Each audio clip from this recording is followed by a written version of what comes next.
Dá-me a graça, coração de Jesus. Dá-me a graça, coração de Jesus. Eu confio nas promessas do Senhor. Dá-me a graça, coração de Jesus. Agora vocês têm o microfone. Me ilumina, coração de Jesus. Ilumina, coração de Jesus. Eu confio nas promessas do Senhor. Me ilumina,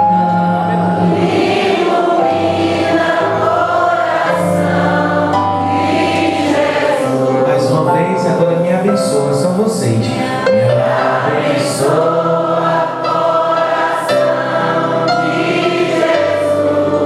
Me abençoa, coração de Jesus.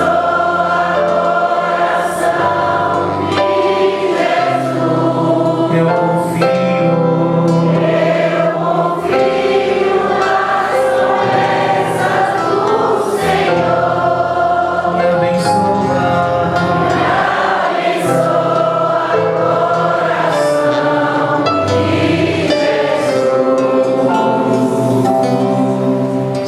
Sacratíssimo coração de Jesus, que tanto nos amais, Fazei que eu vos ame cada vez mais. Reverendíssimo Padre Evandro, caríssimo Diácono Orlando, prezados irmãos e irmãs em Cristo Jesus, que alegria tão grande no coração poder vir presidir esta Santa Missa de hoje, nesta festa tradicional do Sagrado Coração de Jesus. É uma honra, meus irmãos, para mim estar aqui presidindo essa Santa Missa. Agradeço muito ao Padre Evandro pelo convite, porque nós estamos aqui diante de Deus e isto é maravilhoso. Como é importante a gente saber que não precisa a gente passar pela experiência da morte para estar na presença de Deus, porque nós já estamos aqui e agora na presença dele. Isto não é maravilhoso? É maravilhoso saber que nós não cantamos, nós não estamos cantando ao vento, nós não estamos cantando ao nada, ao vazio, nós estamos cantando a Deus que está no meio de nós. Então a Ele uma salva de palmas.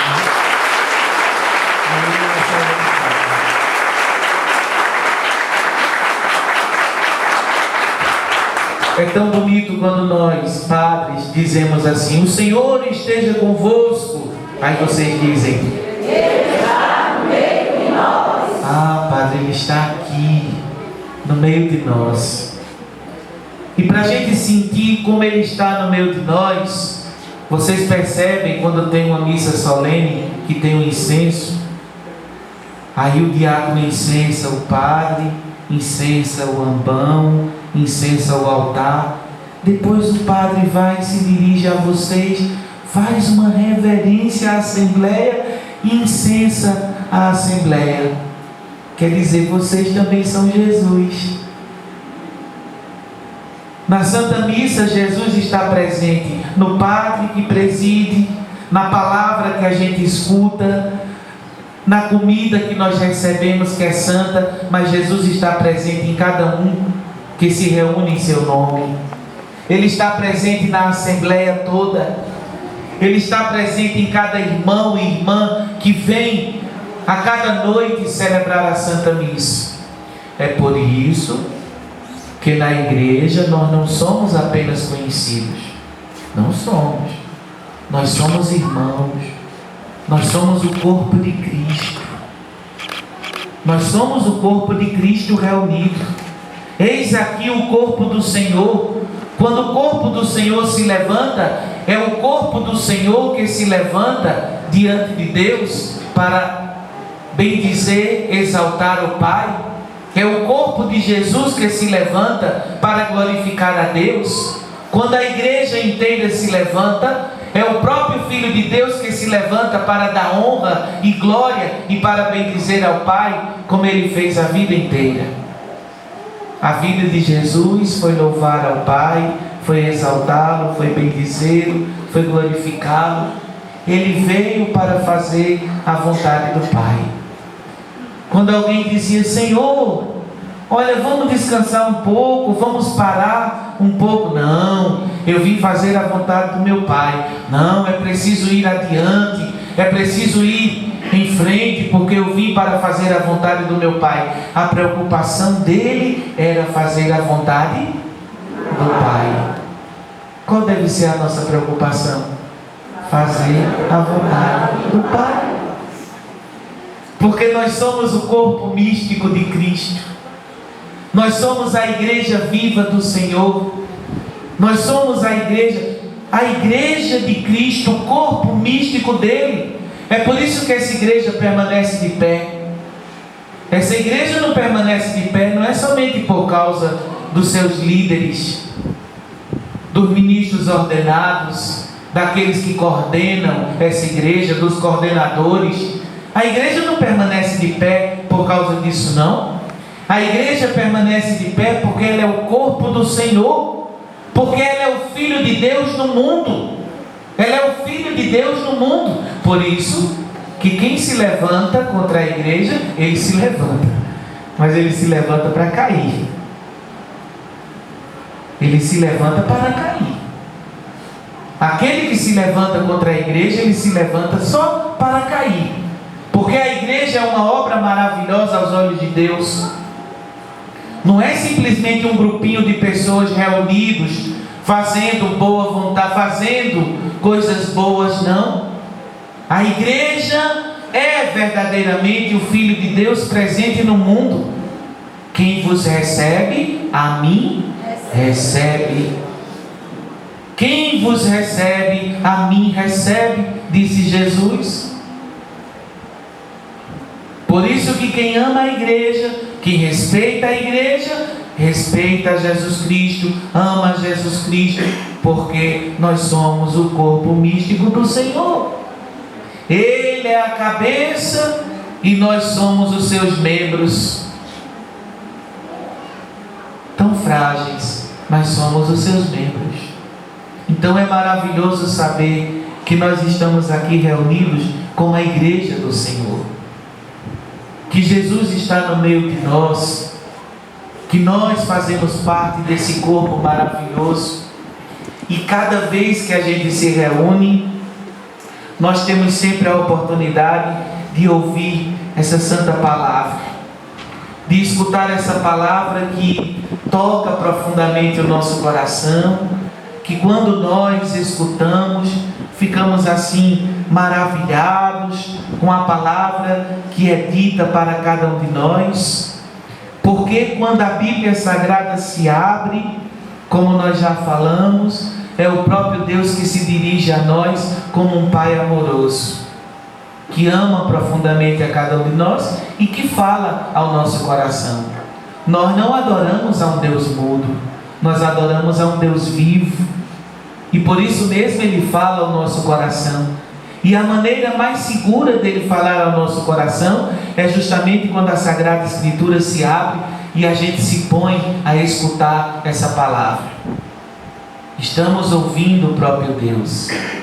Dá para perceber a importância daquele que sobe aqui no ambão para proclamar as leituras? Aquele que sobe ao ambão, ele está emprestando a sua voz a Deus. Ele está sendo um instrumento nas mãos de Deus. O Senhor está falando conosco em cada pessoa que sobe aqui para proclamar as maravilhas de Deus no livro sagrado, no santo livro. Pois bem, a primeira leitura de hoje, tirada do livro de Eclesiástico, no capítulo 35, traz para nós o valor da oração. Nós já sabemos o quanto a oração é importante. o quanto a oração é fundamental na nossa vida, o quanto é necessário rezar, mas talvez a gente não tenha percebido o valor da oração diante de Deus. Como Deus escuta a nossa oração. Ninguém nunca pense que reza em vão. Às vezes a gente tem a tentação de pensar assim: quem sou eu para Deus ouvir minha oração?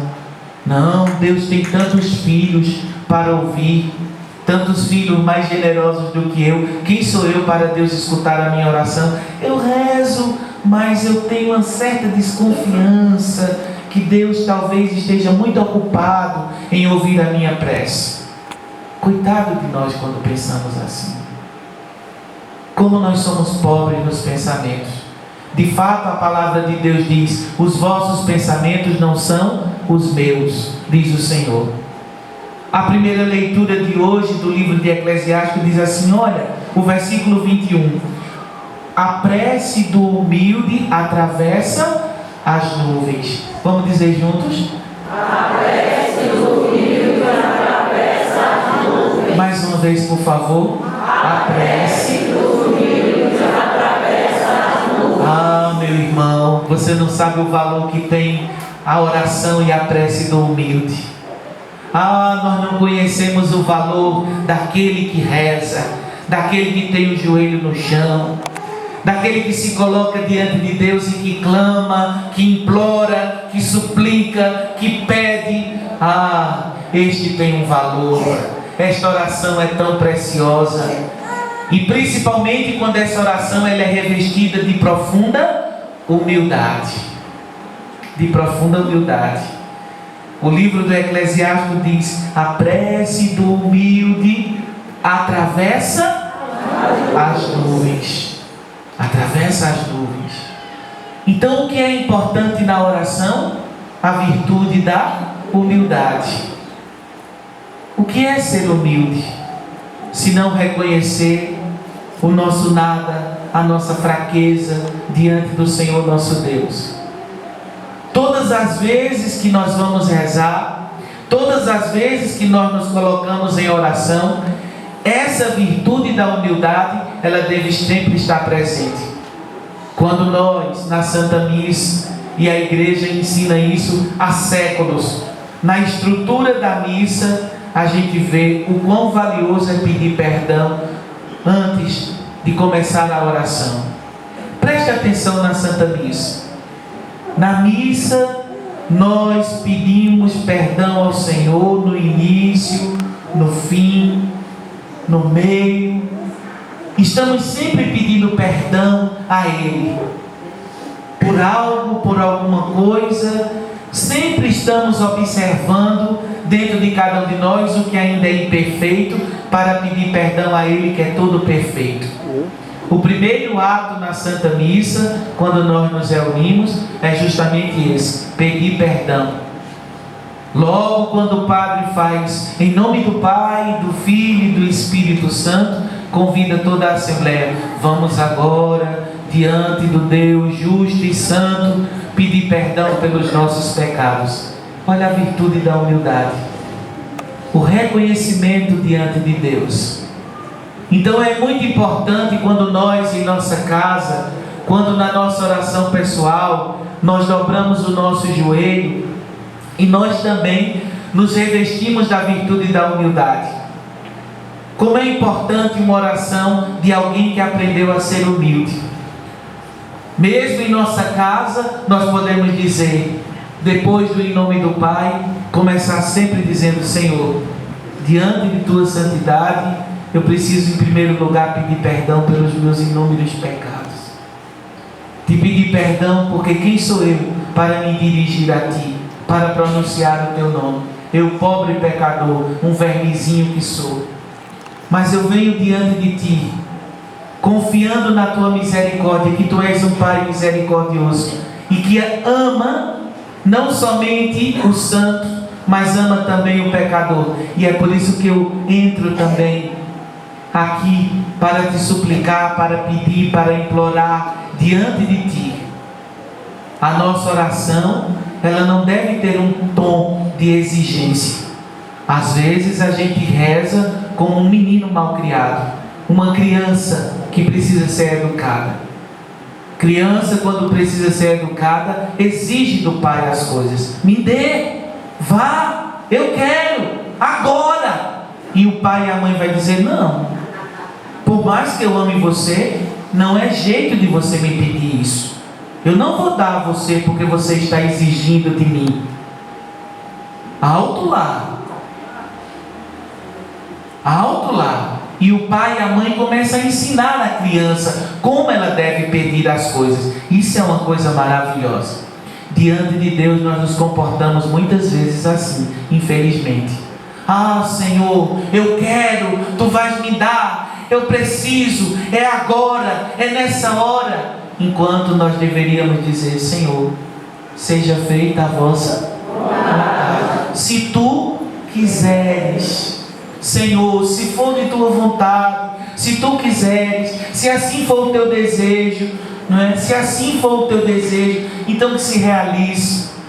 Na paróquia, na minha paróquia, tem uma senhora que toda vez que eu vou combinar as coisas com ela, aí ela diz uma palavra que eu vou dizer para vocês que eu acho muito bonita. Ela é bem simples. Aí eu digo assim: olha, nós vamos tal dia fazer isso e isso aqui na comunidade, tá bom? Ela diz: é, padre, querendo Deus, a gente faz. Bonito isso, né? É, padre, querendo Deus, a gente faz. Puxa, que lição. Querendo Deus, padre, a gente faz. Com certeza vamos fazer, querendo Ele. Então, queridos irmãos, a virtude da humildade, ela é fundamental para todos nós. Mas existem, acompanhada da virtude da humildade, uma outra virtude que nós precisamos aprender na hora da oração. A virtude da fé. A virtude da fé, como ela é importante na hora da oração. A gente precisa rezar crendo de coração. A gente não pode rezar não crendo. Seria terrível isso. E a gente aprende demais quando a gente lê o Evangelho, por exemplo, quando Jesus vai curar uma pessoa. Jesus vai curar uma pessoa. Todas as vezes que Jesus vai fazer uma cura em alguém, todas as vezes que alguém chega pedindo uma cura, Jesus diz assim: você crê? Você crê? Se a pessoa diz assim: eu creio, Senhor, aí ele diz: seja feito conforme a tua fé. Seja feito conforme a tua fé. Então a fé, ela é fundamental na hora da oração. A gente não pode pedir desconfiando, com aquela desconfiança de que não é ouvido, de que não vai alcançar, de que aquele pedido você nunca vai se realizar. A falta de fé nos leva a gente não ver a glória de Deus. Porque muitas pessoas não veem as maravilhas de Deus acontecer na sua vida. Porque a gente não vê as maravilhas de Deus acontecer em nossa vida? Porque nos falta o fundamental, a fé. E se nos falta a fé, nos falta tudo. Vamos recordar aqui daquela mulher lá do Evangelho, que uma multidão assim como essa e maior estava ali comprimindo Jesus, todo mundo ali tocando, todo mundo ali, né, abraçando e querendo tocar em Jesus. Mas aquela mulher que sofria há 12 anos com um fluxo de sangue, um derramamento de sangue há 12 anos, aquela mulher diz assim: olha a fé dela, eu não vou tocar nele, eu não quero nem tocar. Quem sou eu para tocar? Eu quero apenas tocar no manto, nas vestes. Se eu tocar nas vestes, eu tenho certeza que eu ficarei curada. Que fé extraordinária, né? Aí Jesus está no meio da multidão, aí aquela multidão, todo mundo tocando, abraçando, né, Jesus. Aí a mulher vai e toca no manto dele, né, Marilda? Aí quando ela toca no manto dele, aí Jesus diz o quê? Alguém me tocou. Os discípulos até ali soltam um gracejo. Senhor, olha aqui ao nosso redor, todo mundo te toca. Jesus diz: não, alguém me tocou diferente, quer dizer, com fé. Alguém me tocou com fé. Aí a mulher não resiste, diz: fui eu. O Senhor se apresenta e todo mundo conhece a história. Então a fé, ela é fundamental, ela é tão importante quanto a humildade. Mas existe outra virtude que deve estar presente na oração pessoal e comunitária, que é a virtude da perseverança. Quem não persevera na oração não pode ver a glória de Deus. Como é que a gente pode se chatear porque rezou uma vez, 2 vezes, não viu a graça acontecer e vira as costas? Ah, padre, eu já fiz novena, chega. Ele não me escuta. Eu já fiz uma trezena, não dá, não vou rezar mais. Precisa de humildade, precisa de fé e precisa de perseverança na oração, não é? Na Bíblia Sagrada está repleta de personagens que mostram para nós a importância da perseverança. Vamos dizer uma: Ana, a mãe de Samuel, lembra? A palavra diz lá no Antigo Testamento que Ana todo dia ia ao templo. Mas o que era que ela ia fazer no templo, gente? Orar, chorar, lamentar, clamar, implorar. Ela chegava diante do templo, diante dos santos, que hoje para nós é o Santíssimo Sacramento. Aí ela chega diante dos santos e chora, implora, ora e se ajoelha, e ora se inclina, e ora fica ajoelhada. Tem uma hora que ela está tão envolvida na oração que começa a falar, e o sacerdote chega dentro da igreja e diz: mulher, você já está embriagada uma hora dessa? Pelo amor de Deus. De tão envolvida na oração que ela fica tão possuída pela graça de Deus, que começa a louvar, a orar e a conversar com Deus em voz alta. E o sacerdote diz: mas você, uma hora dessa, já está embriagada? E é bonita a resposta dela, né? Não, meu Senhor, eu não estou embriagada como o meu Senhor pensa. Eu estou aqui clamando porque eu não posso ter filho. Eu não tenho filho. E todas zombam de mim porque eu não tenho. Eu sou uma miserável. E eu venho aqui implorar todo dia ao meu Senhor, até que Ele me conceda. O sacerdote se vira para ela e diz: que Deus te conceda aquilo que tu pedes. No outro dia, 2 dias depois, Ana aparece grávida de Samuel, do profeta Samuel. Do profeta Samuel. A perseverança na oração. A perseverança na oração. Não tenha medo de perseverar. A mulher não pode desistir do marido. Não pode desistir do marido, né? Não pode. Por mais que o cabra seja bruto, mas não pode, né? É todo dia lá: Senhor, eu me casei com um triste, mas eu confio em Ti, que Tu vai dobrar o coração dele. Ah, Tu vai dobrar. Aí todo dia a mulher vai, todo dia. Não é que tem uma hora que o coração daquele marido abre uma brechinha assim, a graça de Deus entra dentro daquela brechinha, e aquele homem daqui uns dias está recebendo a fita do coração de Jesus aqui na igreja. Você crê ou não? Creio. A perseverança na oração é fundamental. A mesma coisa as mães, né? Ah, gente, é de doer o coração, né? Quando eu sento lá na igreja para atender, o que vem de mãe chorosa, o que vem de mãe com lágrimas nos olhos pelos filhos, pelos jovens. Que situação se encontram nossos jovens, né? Quão perdidos estão os nossos jovens. Uma parte dos nossos jovens. Graças a Deus tem muitos aqui hoje à noite, para a glória de Deus. Mas quantos jovens estão perdidos na vida? Perdidos no sentido de não saber o caminho para onde ir, desnorteado.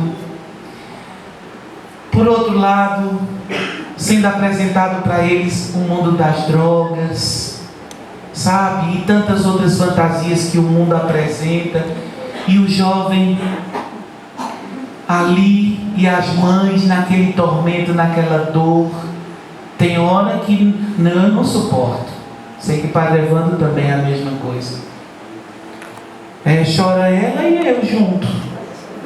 Ela chorando de um lado e eu do outro. Ela enxuga a lágrima com a minha túnica e eu pego o chale dela e enxugo também. Porque é muita dor. É muito sofrimento. É muita dor, é muito sofrimento.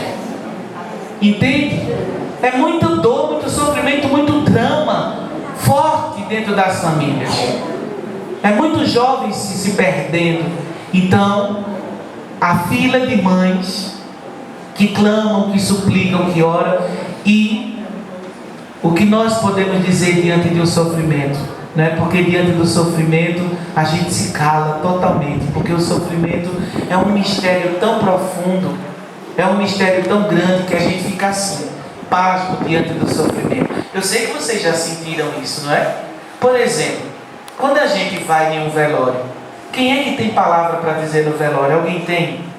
É muito difícil, sim ou não? Não é? A gente se atrapalha. Eu só desejo a paz agora quando eu chego. Jesus já me disse, deseja a paz. A paz, porque se a gente for dizer outra coisa, acaba se atrapalhando nas palavras. É de manhã a gente diz boa tarde, né? Depois a gente parabéns, está dizendo. De tanta... A gente fica tão tocado que a gente não sabe. Está no velório, um pouco diz, pega na mão, parabéns. A família diz, de que, meu Deus? Né? Mas é porque a gente não sabe o que dizer diante de certas situações e diante de dores tão grandes. Diante de dores tão grandes, não é? Então, queridos irmãos e irmãs, as leituras de hoje nos levam a meditar sobre a importância da oração. E o quanto a oração ela é valiosa, ela é importante.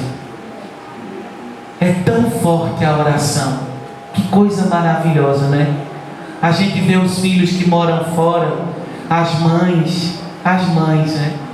Recebem telefonema dos filhos, aí os filhos lá de longe, de São Paulo, de uma capital distante. Aí, mamãe, olha, reza por mim hoje, que a coisa não está fácil aqui no meu trabalho, então uma pessoa, está um embaraço tão grande na minha vida. Aí a mãe ora, olha que coisa bonita. A mãe reza, aí dias depois o filho, obrigado mamãe, porque aquele embaraço se desfez com sua oração. Bonito, né, Dona Maria? É belo. Eu tenho uma senhorinha lá na igreja, a coisa mais linda. Lá na Caatinga, ela mora na Caatinga, lá no... Sabe aquele sertão assim que só tem seco? Aí o povo vai, a vela não tem celular, a filha leva o celular, aí, ó mamãe, tem alguém pedindo oração aqui para a senhora. Aí ela faz, alô, aí conversa.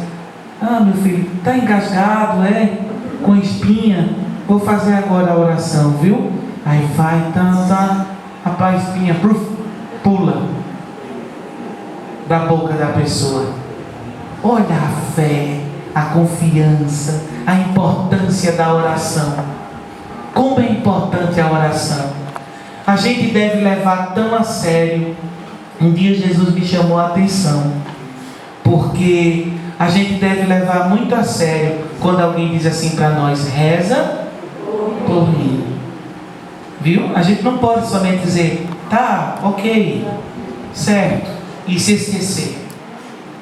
A gente deve levar a sério, porque quando alguém é capaz de externar um desejo como esse, é porque a coisa não está fácil, não está boa.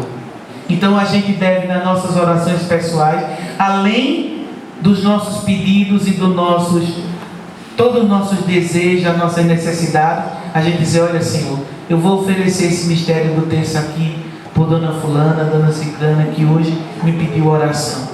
e nós não imaginamos o bem que nós vamos estar fazendo àquela criatura e àquela pessoa. Não imaginamos o bem que nós fazemos àquela criatura. Entende? Agora, para terminar, nós não podemos deixar de falar do Evangelho de hoje. Quem de nós aqui que não já escutou esse Evangelho tantas vezes na igreja? Às vezes numa reunião de grupo, às vezes na missa, volta várias vezes durante o ano, esse Evangelho desses dois homens que subiu ao templo para rezar. Como é bonito esse Evangelho. E ele ensina justamente isso que nós estamos meditando. Que nós não podemos nos apresentar diante de Deus com orgulho no coração. Por que o orgulhoso ele não pode ser atendido por Deus?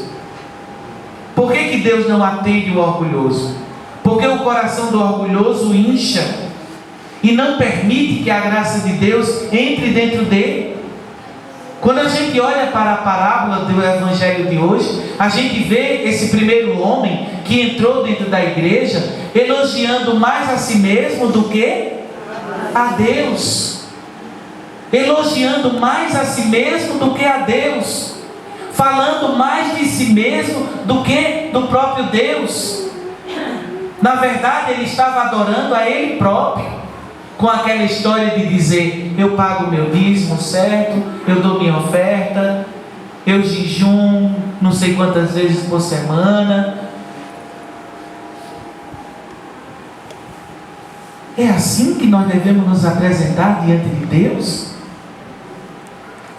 É dessa forma que nós devemos nos apresentar diante dele?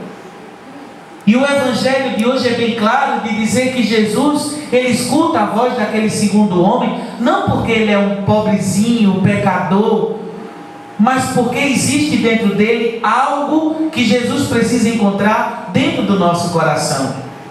O que Jesus precisa encontrar dentro do nosso coração é a virtude da humildade, mas acompanhado também de um desejo muito nobre, que o Salmo 50 ensina para nós. Quem já rezou aqui o Salmo 50 sabe do que nós estamos falando. O Salmo 50 ensina a gente a orar diante de Deus. Todos os salmos, mas o Salmo 50 é o salmo que faz a gente entender o coração que agrada a Deus. Qual é o coração que agrada a Deus? Um coração, segundo o Salmo 50, um coração contrito, arrependido, humilhado e com o propósito de não mais pecar. Não existe coisa mais bela, né? Quando a gente se confessa, a gente vai para a confissão, porque nós padres também nos confessamos, e a gente procura um outro sacerdote para se confessar, e ele diz: reze o ato de contrição. E a gente faz o nosso ato de contrição dizendo isso. A gente termina com uma palavra que eu acompanhando de uma pessoa espiritualmente, aí a pessoa me inculcou com a palavra do ato de contrição. Porque no final do ato de contrição diz assim: prometo com a vossa graça nunca mais pecar. Aí a pessoa que eu acompanhava dizia: mas padre, eu fico tão perturbado com essa palavra, porque eu digo isso no final, mas eu acabo voltando aqui.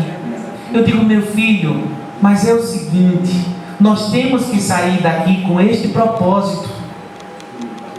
Nós temos que sair daqui com esse propósito de não mais pecar. Embora que a gente saindo daqui, mais na frente a gente tropece, mas se a gente tropeçar, a gente volta novamente e faz a promessa de novo.